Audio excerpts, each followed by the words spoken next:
வணக்கம். தமிழன் செய்தி களம்.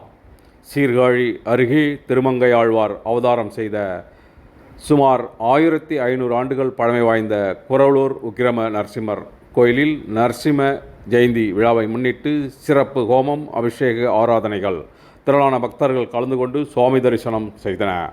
மயிலாடுதுறை மாவட்டம் சீர்காழி அருகே குரவலூரில் 1500 ஆண்டுகள் பழமை வாய்ந்த புகழ்பெற்ற பஞ்சம் நரசிம்ம ஆலயங்களில் முதலாவது ஆலயமாக உக்கிரம நரசிம்மர் ஆலயம் அமைந்துள்ளது. ஆழ்வார்களில் திருமங்கை ஆழ்வார் அவதாரம் செய்த ஊராகும்.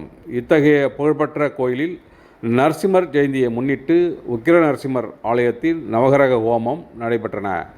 யாகத்தில் வைக்கப்பட்ட பூஜிக்கப்பட்ட புனித நீர் கடங்கள் ஆலய வெளிப்பிரகாரத்தில் ஊர்வலமாக எடுத்து வரப்பட்டு தொடர்ந்து உக்கிரம நரசிம்மர் பெருமாள் மற்றும் தாயாருக்கு பால், பன்னீர், இளநீர், சந்தனம் உள்ளிட்ட சிறப்பு அபிஷேக ஆராதனைகள் மகாதீபரை நடைபெற்றது. அப்போது திரளான பக்தர்கள் கலந்து கொண்டு சுவாமி தரிசனம் செய்தனர்.